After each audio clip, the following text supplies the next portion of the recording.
I'm Councillor Mike Baldock and I'll be chairing this evening's meeting.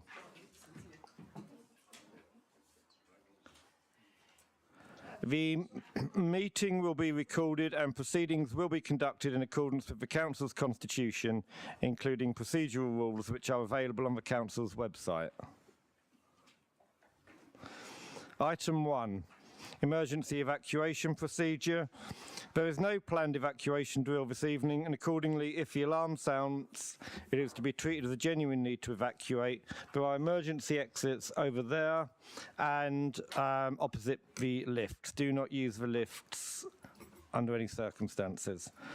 On exiting, you will be directed to the assembly point, and it is important that you remain there and do not return to the building until I have announced that it is safe to do so. If anyone present will need assistance in evacuating, could you please inform me now so that we can make any necessary arrangements to assist you? Good. Members must consider each application and everything that is said in a meeting concerning the application and make their decision based solely on the planning judgment of the information available to them. Following a decision by members, delegated authority is given to the planning officer to issue the decision notice. Planning permission is not granted or refused until the issue of that decision notice.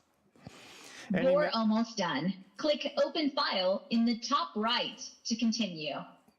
Thank you. Where was I? Any member of the council who is not a member of a planning committee may attend as a visiting member and may speak, having given prior notification. Such visiting members may, of course, include ward members, and whilst visiting members can speak on an application, they are not permitted to vote. Any member acting as a substitute on the planning committee must have undertaken appropriate training before doing so. Members must remain in the meeting for the whole time that each item is being debated and should not vote on that item unless they have done so. I would now like to welcome our public speakers and remind you that you have 3 minutes to speak and an audible warning of time will be given when there are 30 seconds remaining. If a meeting is deferred to conduct a site meeting, you may speak both at this meeting and at the site meeting, but there will be no further opportunity to speak on the matter when it comes back to the planning committee. Okay, item 2, apologies for absence and substitutes. Thank you, Chair. Apologies received from Councillor Karen Watson. Her substitute is Councillor Angela Harrison. Councillor Charlie Miller, his substitute is Councillor Anne Kavanagh. Councillor Kieran Golding, his substitute is Councillor Shelley Cheeseman. Okay, thank you. Okay, item 3, the minutes. To approve the minutes of a meeting held on the 11th of January 2024. Minutes 550 to 558 as a correct record. Are we happy with that? Yeah, agreed. Lovely. Item number 4, to invite members' declarations of first disclosable pecuniary interests under the Localism Act 2011. And any non-pecuniary interests. Councillor Cheeseman. Yes, I'm substituting, but I won't be voting on item 2.3, the London Road, as I'm speaking on behalf as the ward councillor. Thank you.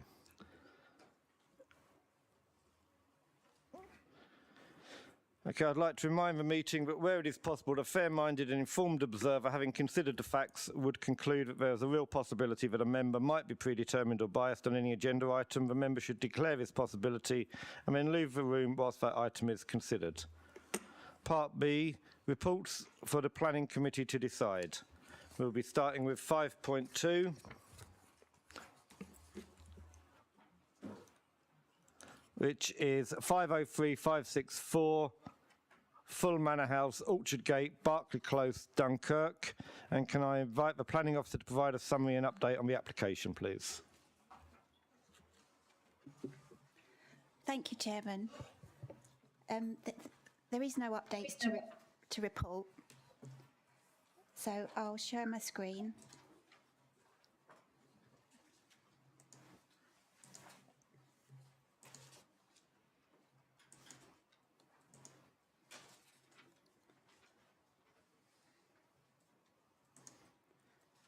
Okay.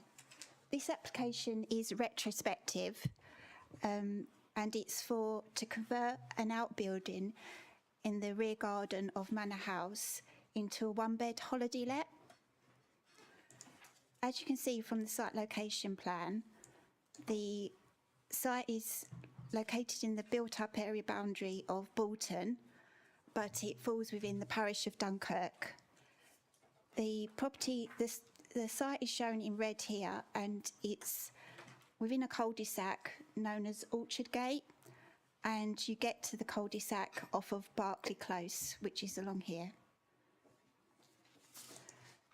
The aerial photographs, you can see the outbuilding that's been converted to a holiday let. It's this building here with a grey roof. It sits behind the garage, and this is Manor House itself here.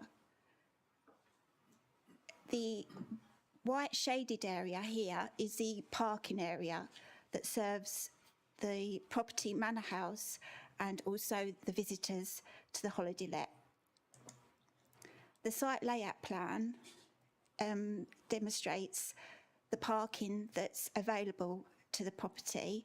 You have 3 parking spaces on the gravel driveway, and then you have an additional space within the garage. So in total, the property has 4 parking spaces within its curtilage. The outbuilding that's used as a holiday let, as you can see, sits behind the garage, and this other building here is a garden shed. The proposal also includes retrofitting one of the, either the outbuilding or the shed with a green roof to achieve a biodiversity net gain of around 13%. The floor plan of the holiday let shows that it's simply a one-bed holiday let with a very small kitchenette and an ensuite off there, and then you've got the garden shed to the rear.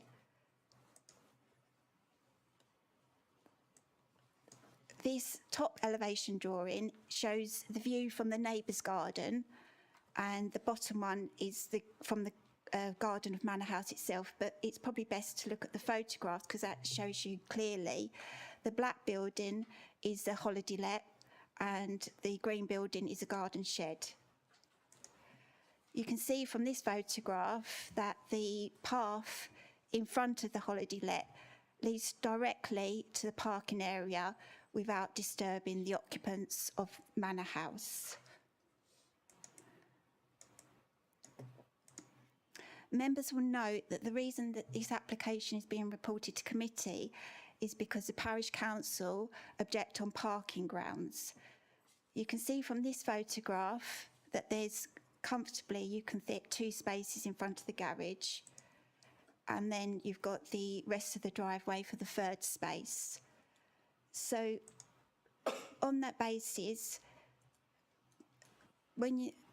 if the proposal did result in 1 extra vehicle, because the garage is undersized, if it did result in 1 extra vehicle parking on the highway, officers are minded of the view that it won't give rise to harm to highway safety. These are photographs of the entrance to the cul-de-sac from Berkeley Close. And you can see Manor House is situated at the bottom of the cul-de-sac. And these are photographs of the cul-de-sac itself. On that basis, officers recommend that planning permission is granted. Thank you. Thank you. Can you just clarify if that's an adopted road or not? No, I don't know that answer, sorry. Okay. Can I ask Parish Councillor Jeff Tutt from Dunkirk? I think you're online somewhere. I am, Chair. Thank you very much. Right, you have 3 minutes. Thank you. Thank you, Chair. Good evening, members. Dunkirk Parish Council are objecting to this application, supporting the local residents who have raised their concerns and their objections with the Parish Council. Dunkirk Parish Council discussed the application and on the merits of the application voted to object to it. Many of the concerns around parking and traffic, which have been noted in real time as this is, as you are aware, a retrospective application. This is not relevant to the application, of course, but it forms the basis of many local concerns as they have had the time and the opportunity to see the proposed Airbnb in operation and the problems it causes. Dunkirk Parish Council was concerned about proposed parking with some tandem parking. The original proposal required 5 spaces for the house and guests, but this was only achieved with tandem parking of 3 cars in front of the garage, making the garage unusable, and with the spaces being too small. The design certainly didn't cater for any disabled drivers. Dunkirk Parish Council does not feel the answer is to just remove 1 space from the plan, as there were still 2 spaces in front of the garage in tandem parking arrangements, which still makes the garage unusable and reduces yet another space. The reality will be either improper parking or overspill onto the local roads, as has already been objected to by the neighbours and indeed pointed out at 7.1 by the officer.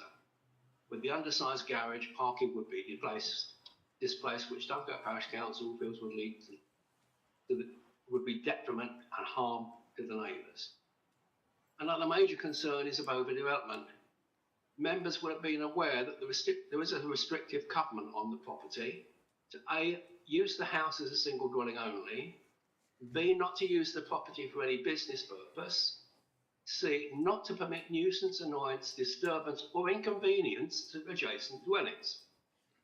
Whilst again, Dunkirk Parish Council realise this is a civil matter and not one of planning, where a proposed development appears too large for the area or out of character and there are highway safety concerns, these must be considered overdevelopment and both are significant material considerations to weigh against this proposal. We would therefore recommend that this application is refused. Also, the Parish Council was pleased to note that the neighbourhood plan has now been complied with. I would hope that if the biodiversity net gain is conditioned, if you are taken to approve, that there would be a duty in there to report back to Swale Borough Council that it's still working after 5 to 10 years into the future. Thank you, members. Thank you, Chair. And we hope that you will refuse this application. Thank you, Councillor Tutt. Perfect timing. Right, I'll move the officer's recommendation. Councillor Booth got first. Yeah. And Councillor Booth, you wish to speak. Yeah, thank you, Chairman. I have an enormous amount of respect for Councillor Tutt, and I've engaged with him on many occasions in this chamber. I think we need to grab reality here. This is an Airbnb. Councillor Tutt is correct in the matters that he raises are civil matters with regards to a covenant. The reality that this is a retrospective application is not grounds to turn it down, number one. The commentary with regards to parking, I find just a little bit bemusing. Whilst we see the gate on there and it's nicely closed, I'm familiar with the area, Chairman, and like a lot of areas in similar size and scale, there is an awful lot of parking on street. And I think it quite reasonable to expect that anybody, should they wish to go and take up an Airbnb in someone's back garden, which I would question, but that's not part of the application, it's reasonable to expect they can carry an overnight bag, perhaps 100 feet to where they're staying. So I don't see that as an issue or a problem. The officers have gone into the detail. It's unfortunate that it can't be identified regarding it's an adopted road. But anyway, we are where we are. I've got no problem with it, Chairman, and happy to support it. Thank you. Councillor Winklis. Thank you, Chair. I do get greatly concerned when these applications come under retrospective. but fully appreciating that that is not a consideration to make a decision on this.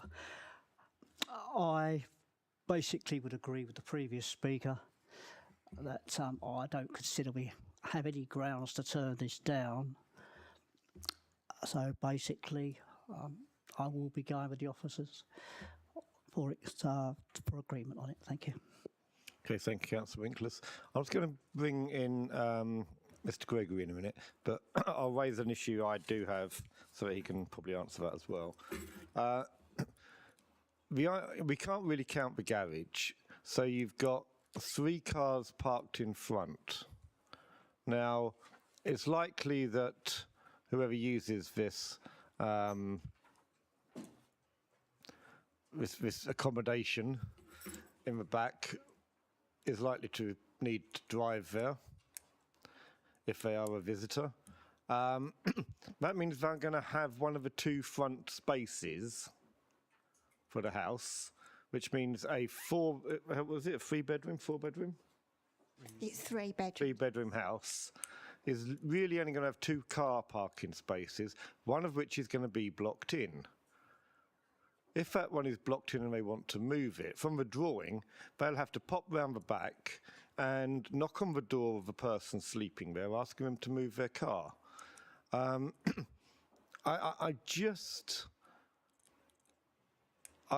think this will inevitably end up on, the person staying there will inevitably end up on the road. So I do have concerns about that, so I'll hand over to the officer. Yeah, thanks, Chairman. In terms of the point about the adopted road, I've just had a look on our mapping system, and it's a relatively new estate, this one, and it doesn't appear that it is from that. The road, is it Berkeley Close? Yeah, Berkeley Close, which is next to the site, is adopted, but we haven't got any evidence to say that the actual cul-de-sac is. Okay, so residents wouldn't be able to get yellow lines or parking anything down there, or right? Okay. If there's nobody else wishing to speak, those in favour of the officer's recommendation, please show. 1, 2, 3, 4, 5, 6, 7, 8, 9, 10, 11, 12. Those against? 1, 2, 3, and I'm going to abstain. Okay, so that has been passed. We turn now to item 502365/full 83 and 87 London Road, Sittingbourne. And can I invite the planning officer to provide a summary and update on the application, please? Thank you, Chair.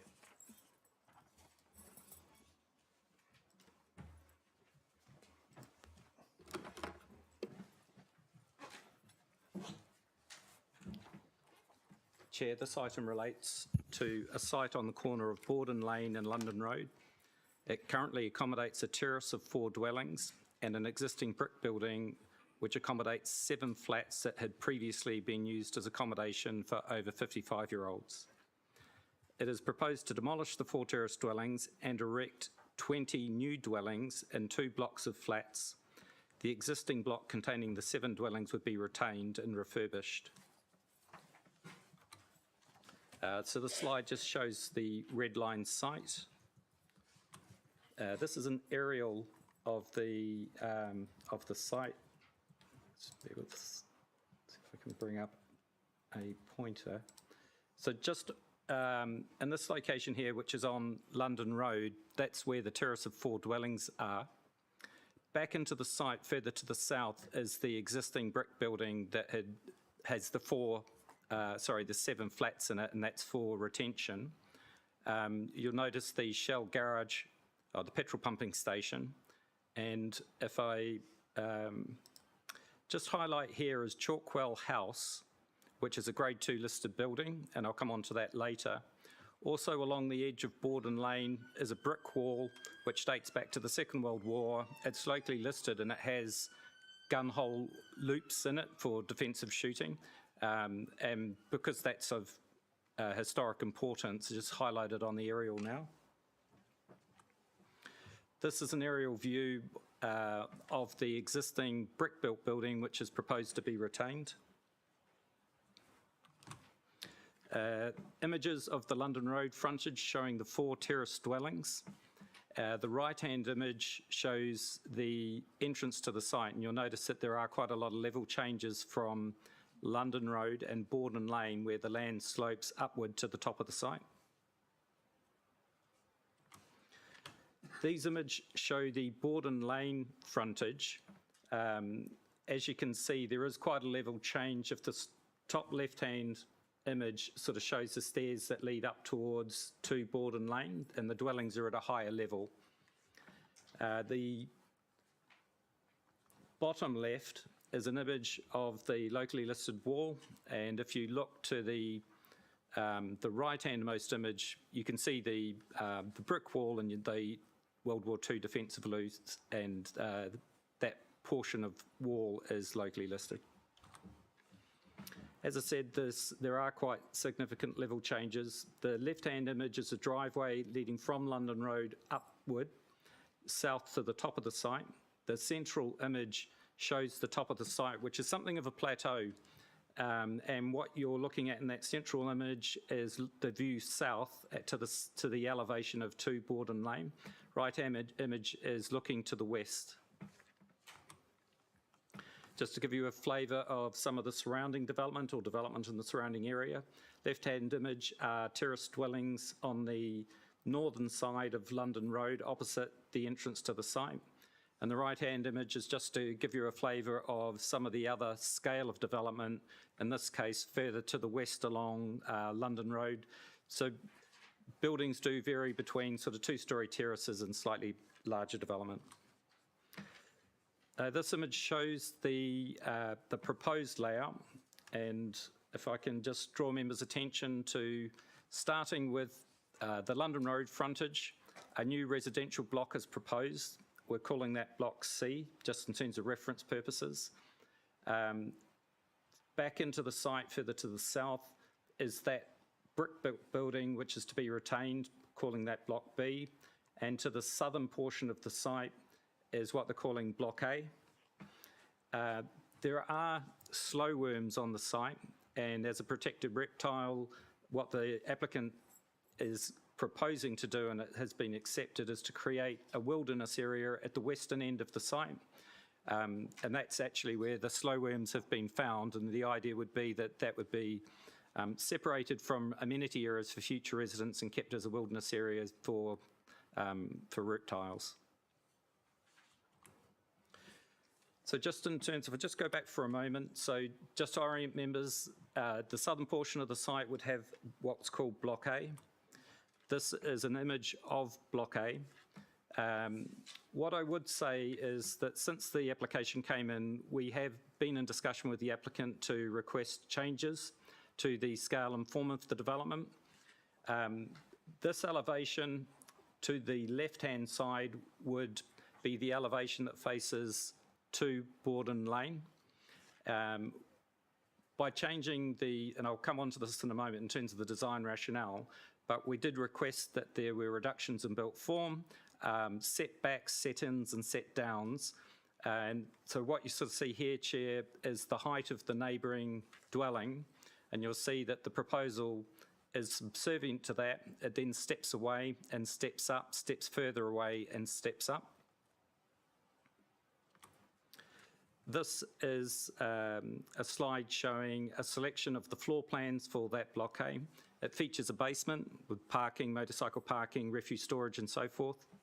The ground floor level and the upper floor level. And I'll just highlight, Chair, 2 points.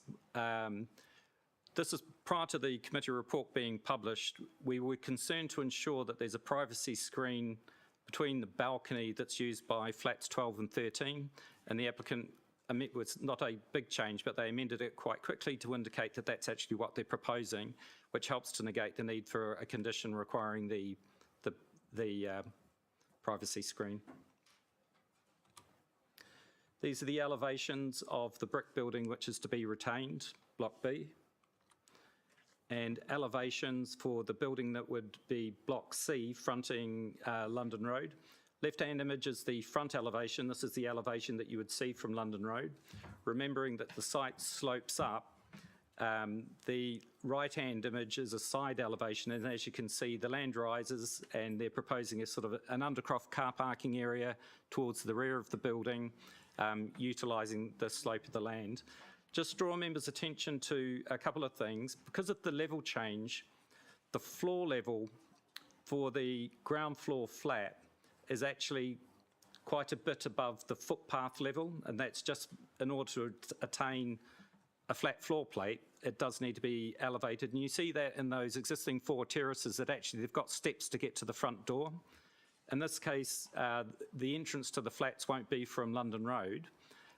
What this building does is it actually sets back further from the footpath than the existing situation, which allows landscaping to be introduced between the building and the footpath. It also allows the footpath to become greater in width. These are floor plans of Block C. You can see on the ground floor level that at the rear they're proposing a car parking area, bin stores and so forth in the entrance to the block. And then as you go up to the top floor, you'll see that the building actually sets in and sets back from the sides. And that just helps to reduce the bulk and scale. Chair, if we could talk through what I would call sort of key issues. The site had accommodated, this is up on that plateau area, a house, which was then converted into a care home. The care home closed over a decade ago, and no objection is raised in principle to the introduction of residential development on the site, which is inside the built-up boundary of Sittingbourne. If approved, the proposal would involve demolition of 4 dwellings on London Road, and the existing residents would need to vacate. The applicant has advised that the occupants were made aware of the proposals to redevelop the site when they moved in, and again when the planning application was submitted. They were also consulted as part of the planning application process. The applicant has agreed to ensure tenants are given more than the required 2 months' notice. Rather, what they're suggesting is I give them 4 or 5 months' notice. Now, clearly, that would only occur if the development is approved.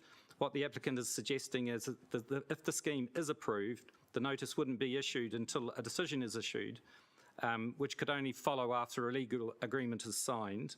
They can take some time to actually finalise, like over a month, for example.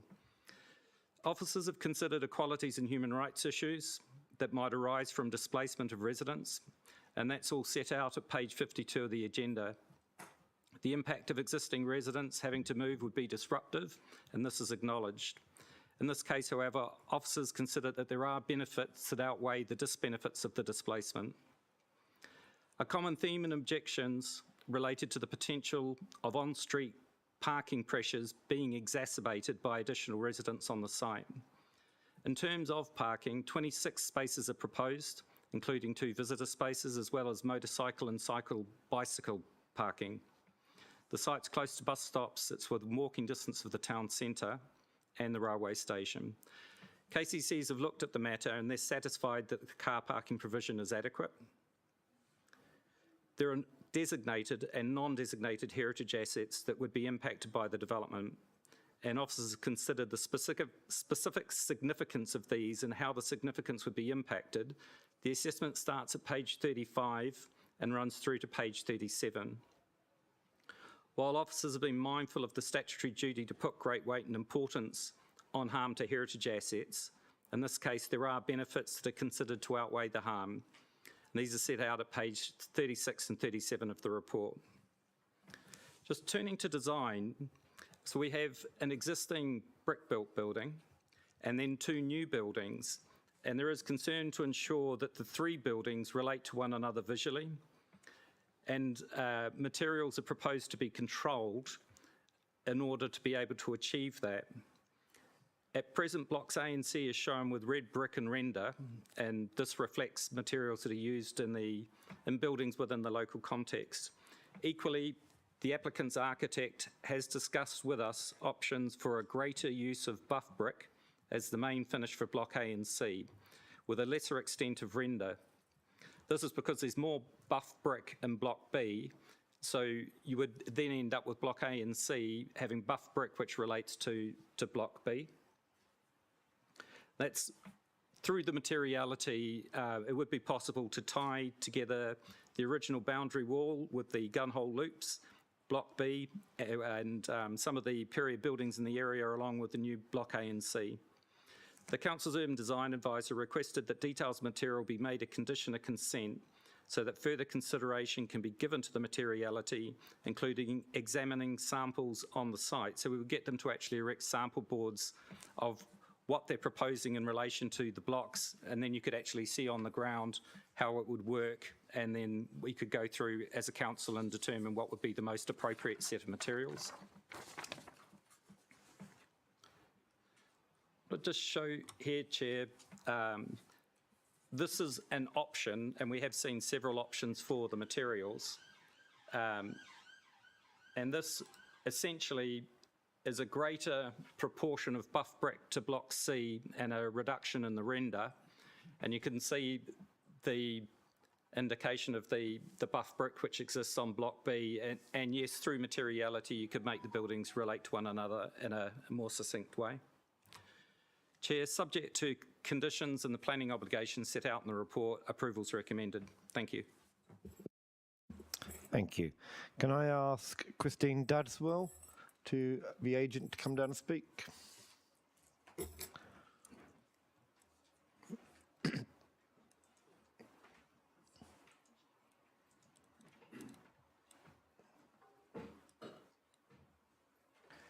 If you push the button, the red light should go on, and you'll then get 3 minutes for a 30-second reminder.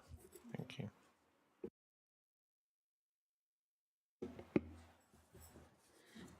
Good evening, councillors. My name is Christine Dadswell, and I am a senior planner at Bachelor Monk House and the planning agent for this application.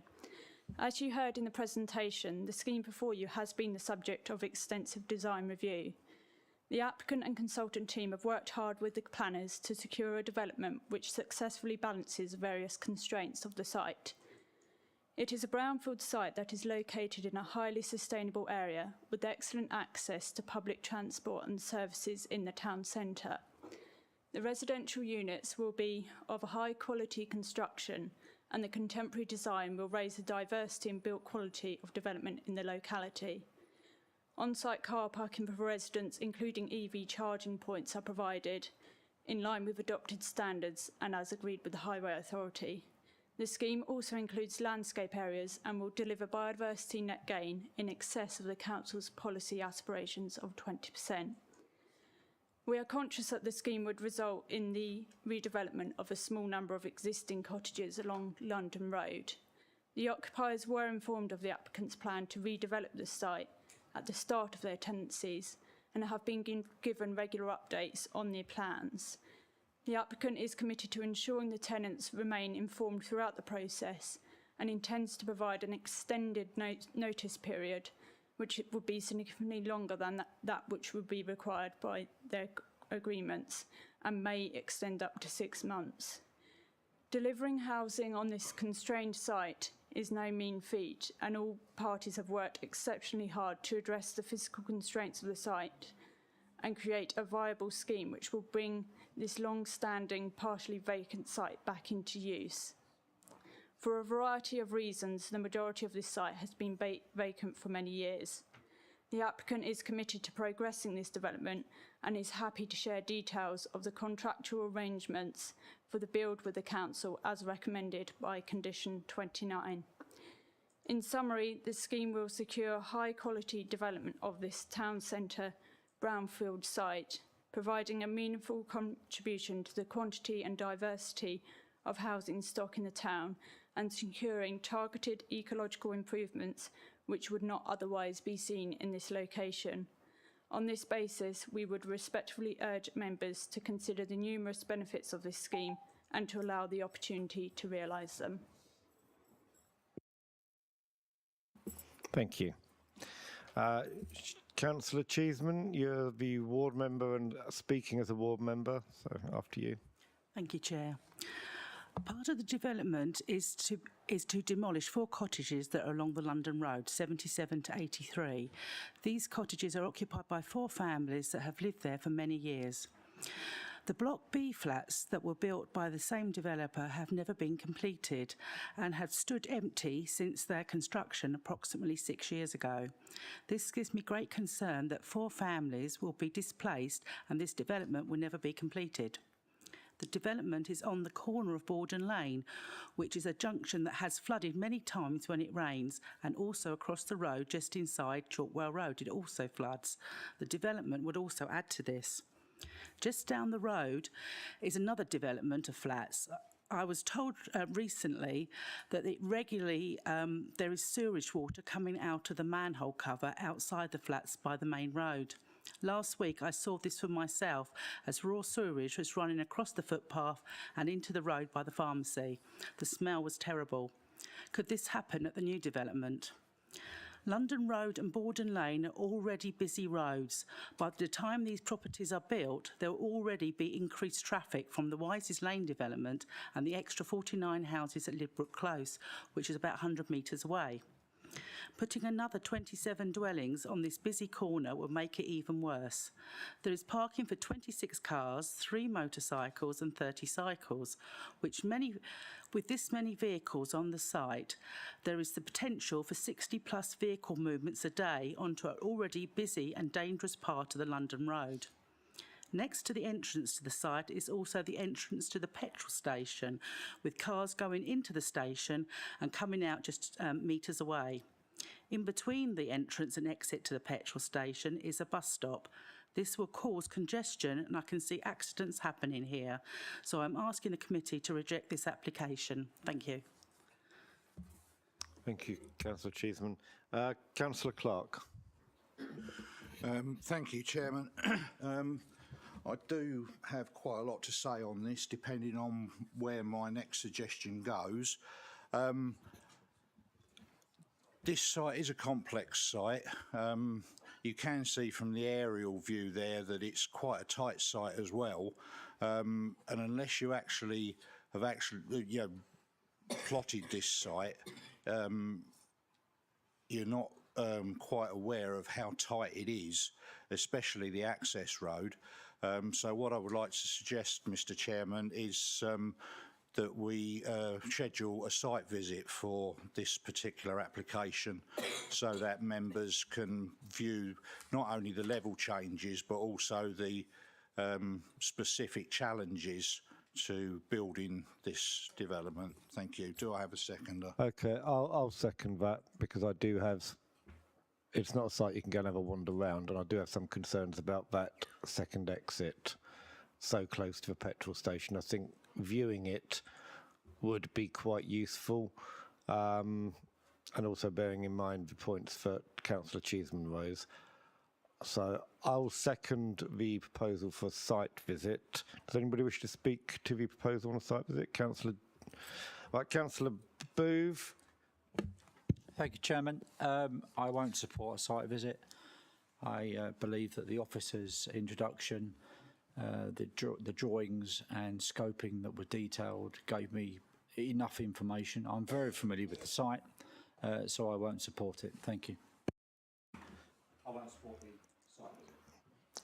Councillor Jays.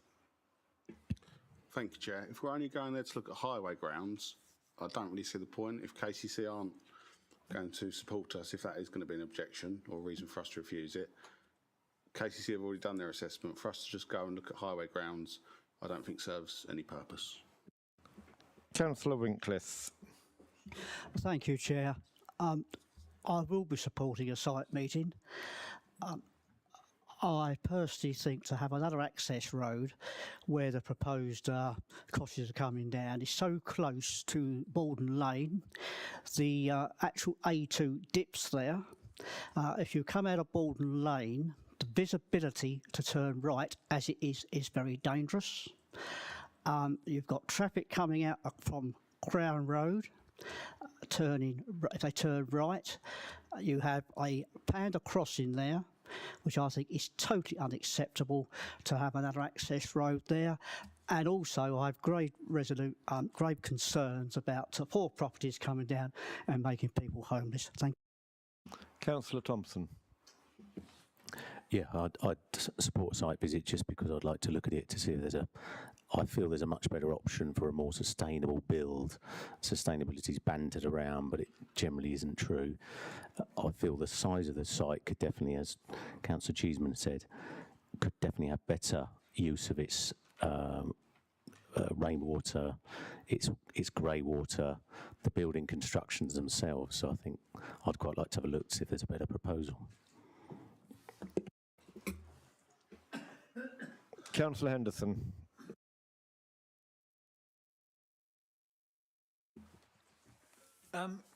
Yeah, I think this idea of people popping up and saying, I will support a site visit, I won't support a site visit, and so on, is quite wrong.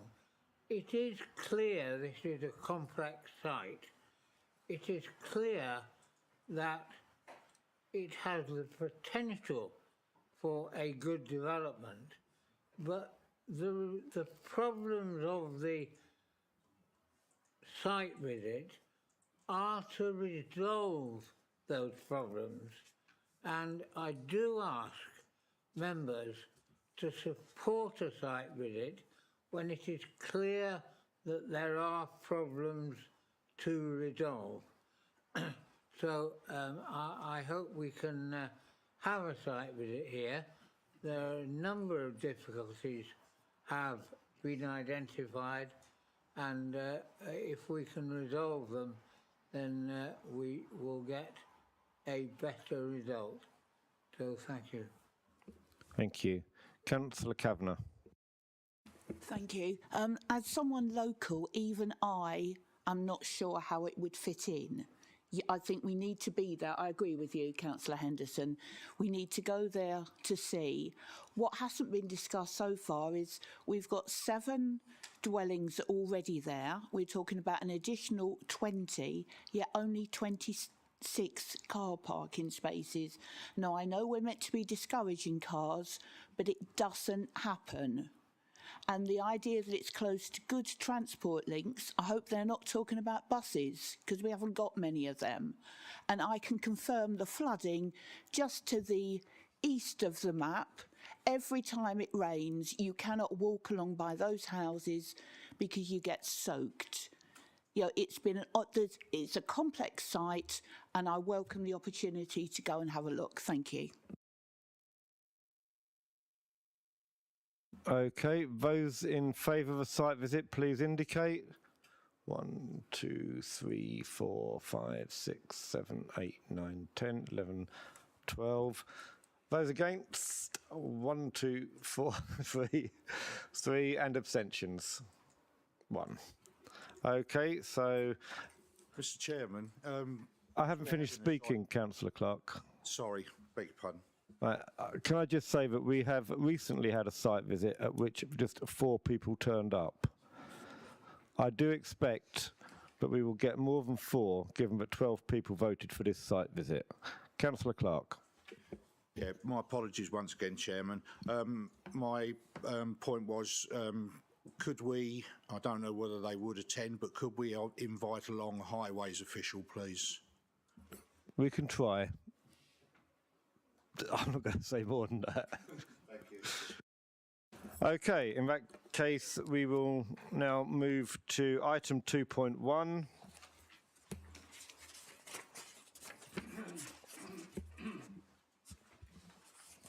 Which is 503984 Full, Danham, Stockers Hill. Now, you'll notice that there is a sheet of paper on your desks. This was what the parish councillor intended to read out tonight. However, he was taken ill, so you have that, and I will allow you 3 minutes to read it.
Okay, are we all done? Then I'll ask the officer to give a update and report, please. Yeah, thank you, Chairman. Evening, everybody. Just to refer to the parish council comments, obviously these were received some point this afternoon. They refer in, well, a small element of it refers to the visual impact, which is a planning matter, and the rest of it refers to fire safety, which in this case isn't a planning matter. The point regarding visual amenity and impact on the street scene is dealt with in paragraphs 6.6 to 6.8 of the report, with the essentially the fire safety dealt with under 6.11 of the report. In terms of the application itself, it's part retrospective for the siting of an oil tank, which is already there, and also seeks permission for an enclosure to go round the oil tank, and that isn't there at the moment, which you'll see from the photograph shortly. The site is where my cursor is there, so a detached dwelling with a large frontage and a rear garden. So I'll zoom in on this one.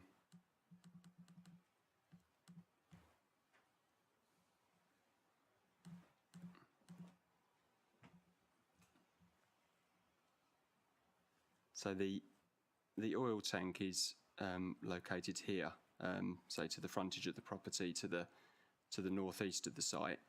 There is a large mature tree that's in front of it, and there's also an existing hedge which is also in front of it, and a recently planted, although still very low scale hedge around the back and the side.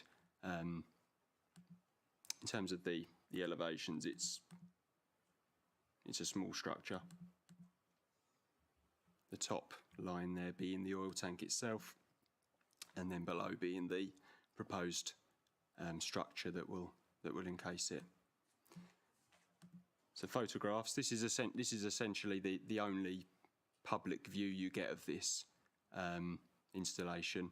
So this is taken from Stockers Hill, looking into the site, and you can see the, we call it green stroke black oil tank that's situated behind the tree. From the front, it's essentially completely invisible, and from the side, this is within the applicant's driveway.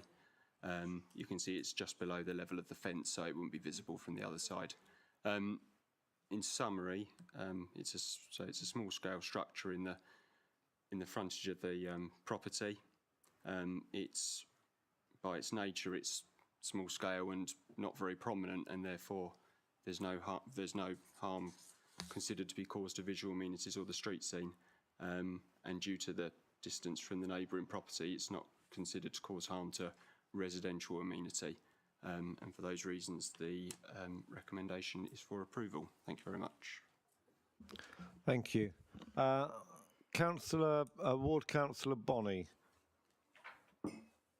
if you've heard, are you speaking as a ward member? Yeah. I wasn't intending to speak. All I would say is, I will say a couple of things. So we do have some policies, which I think the Parish Council has said they agree with. But we do need to be clear, if the hedge has been planted there, you can see how bare that is, around fire safety. So if you are approving something that intrinsically is not fire safe, which I think it's demonstrated from the Parish Council's letter that is the case, what are you approving?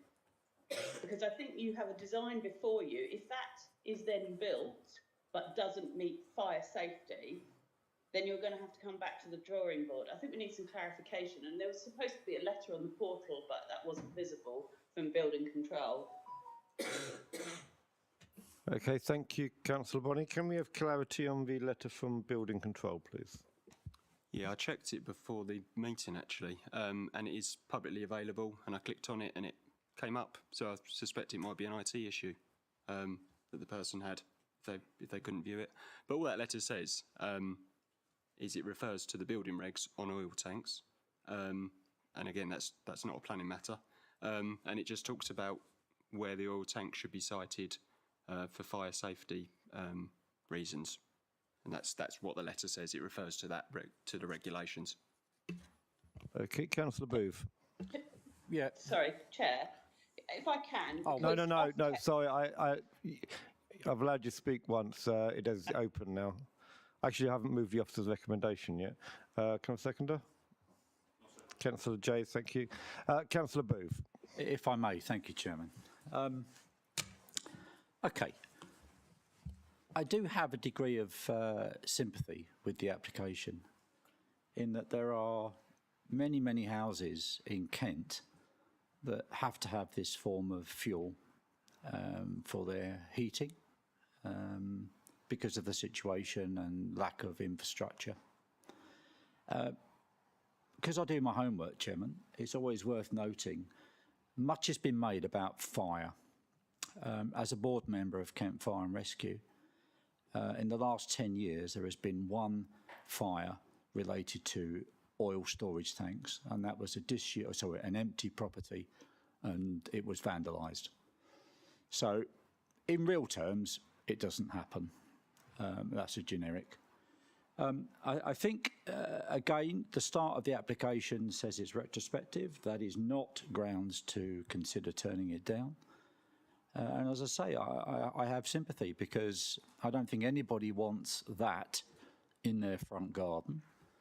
And I think the applicant has put forward something that is reasonable. Bearing in mind, Chairman, I think currently there's only one member of this council that couldn't look over this. Everybody else can. It's 4.5 feet high, according to the dimensions in the report. Can I just have one point, no sarcasm, fact, I think. Just one point of clarity on item 3.3. It states the structure would be 0.65 metres away from the boundary. Is that the boundary that we see in the background, that kind of light coloured fence? I suggest it is. Is that? That is correct. Gregory, Paul, would you like to answer? Yeah, that's correct, yeah. Thank you. In that case, Chairman, I've got no qualms in approving. Thank you. Councillor Clark. Thank you, Chairman.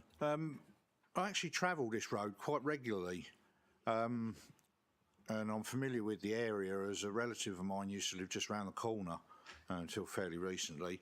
And I must say that the conifer trees and the large bare, whatever species that tree is, in the front garden, they do currently screen the tank quite well.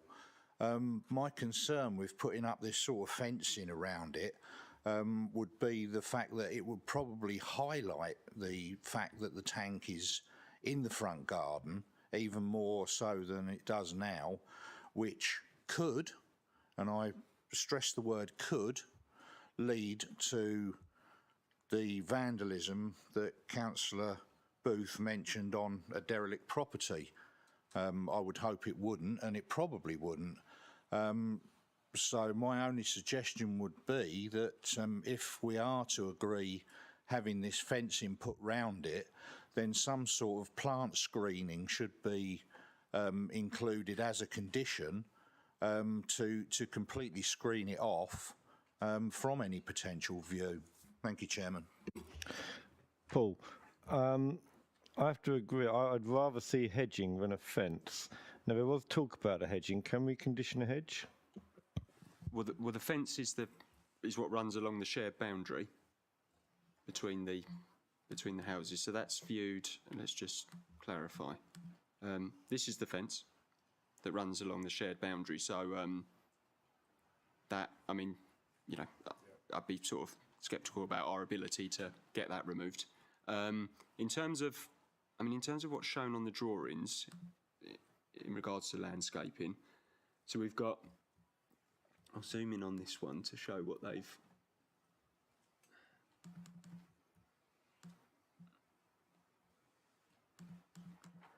so they've put, you've got the tree there, which is the dot with obviously the broken lines around it.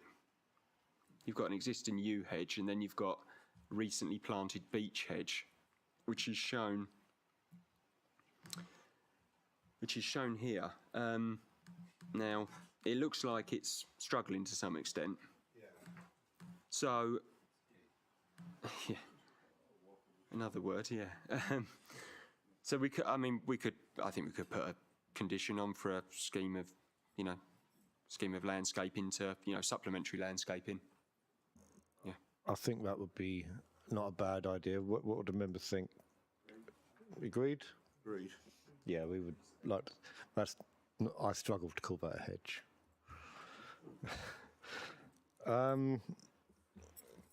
Councillor Hunt. Thanks. I'll just mention the issues and concerns about the fire and bits and pieces, but I've looked this evening on the website and can see the letter from STG and the link that they provide, which goes through to the legislation. And within the legislation, everything that the parish council has said here doesn't relate to some of the parts that are in there. They're sort of missing bits off, and it does say that a tank can be within a building as long as it is done with as part of the requirements. It's ventilated and meets the fire controls that's got there. So building control, it's a separate thing. They'll have to go through that and check on those different bits and pieces. So I can't see any issue at all. I think they've taken stock of what the legislation is and are doing it as they should be doing. But I think everything that we've got there with the condition of it being black as well, when the timber is put around there, it's all going to be in keeping, especially with the property there. And I see no problem with it at all. And I think this is someone just trying to make something that you have to have there to service a property looking better. And I'm sure there'd be no concern with the landscaping as well. They probably want it looking nice rather than be looking at a tank every day. Paul, can you come in on the fire? Yeah, I've said, I know 2 or 3 times that it's not a planning issue and therefore we couldn't put a condition on or anything. But if anyone's sort of got concerns, what we could think about is putting an informative on. The agent during the course of the application discussed it with the agent, and they've said it will be a non-combustible material that will encase the tanks. We could put an informative on to set that out. As I say, we couldn't condition it because it's covered by separate legislation, but at least I think it's a good idea to show that that's something that's sort of been, that's been discussed as part of the application. Would we support that informative? Yeah. Thank you, Paul. Tony. Sorry, Councillor Winkler. Thank you, Chair. Yes, I'm basically in favour of this. I mean, listening to the discussion that's taken place, and Simon or Councillor Clark wanted a condition put on there as a form of screening around that. I think a screening is a good idea, just to basically blend it in a little bit better with the surrounding area. I mean, as it stands out at the moment, it does look a little bit unsightly, but yes, I'm quite happy to go along with it. Thank you. Thank you. Councillor Stephen. Thank you. Was any consideration given to relocating it elsewhere on the property, i.e. in the back garden? Sorry. Paul? It used to be in the back garden, actually, but they had to move it because of some development that took place to the rear of the property. But ultimately, we need to consider what they've applied for. So that's, I think, from my point of view, from officer's point of view, sorry, it's sort of acceptable where it is as well. Councillor Speed. Thank you, Chairman. The officer has confirmed that fire safety is not a planning matter, so I'm presuming we just have to view this on planning grounds. I note from the portal that there have been no neighbour objections to this. It's sited behind a tree, I think, with the appropriate scheme of landscaping that we've been discussing. It would be acceptable. It's not prominent. I don't think it harms the street scene. I note the parish council also mentioned in their original objection that the structure would attract criminal activity. Well, frankly, all oil tanks do, because oil's so expensive. People look to siphon it off But the reality is, I'm presuming this property is not on the gas main. It's supplied by oil, and if you're oil-fired heating, you have to have an oil tank. So I don't really see any objections with this, and I'll be supporting the officer's recommendation. Thank you. Paul. Sorry. It's just I think it's worth clarifying. Fire safety isn't a planning consideration for a scheme such as this. It's not to say that it will never be a consideration, because of things like when buildings are very, very high, it can be a planning consideration. But so if you're in the future ever sitting there thinking, he said that was nothing for us to worry about, it might be in future for something else, but certainly not for a scheme such as this.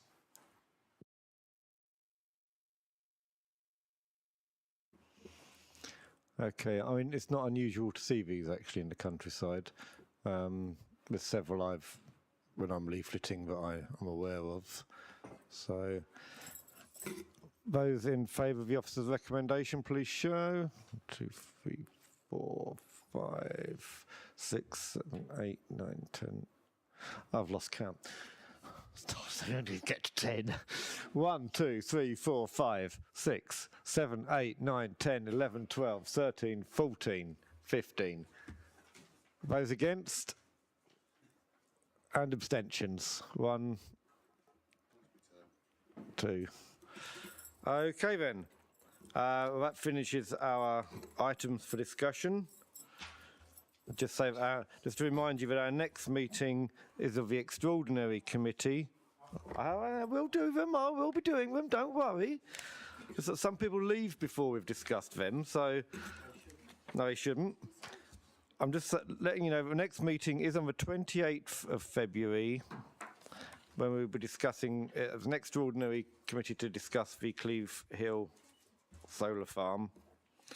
And your hostess with the mostess that night will be Councillor Jays. Okay. And is he as efficient and effective as you are, Mr. Chairman? Even more so, we hope, yes. Right, Part 5 applications. Would anybody like to talk on any of the Part 5s? Councillor Hunt. Thanks. 5.8, I just want to point out, no surprise to me anyway. But it's, I think whenever we get costs awarded against us, just point out, I know newer members on the committee wasn't here when this decision was made, but if people haven't read it, it is a good one to read, maybe for some training purposes. We don't want to really be in any positions where we're getting costs awarded against us, and that's a good one to point out. Thanks. Yes, that's a good point, well made. I won't dwell on that too much, as I have rather a lot to say on it, but okay, thank you everybody. Oh, Councillor Booth. Yeah, thank you, Chairman. I'm going to support Councillor Hunt's commentary there. I've said at previous meetings, I think members should really take heed and retain a lot of that commentary that is made by the inspector, particularly if this council wishes to put forward reasons for objection, because there's some really good clarity in the words that are used there and some good terminology that this council can use and support recommendations. Thank you, Chairman. Thank you, Councillor Booth. A good point again. Okay, if there's no further comments, I'll see you all. Well, I won't see you next time, so have a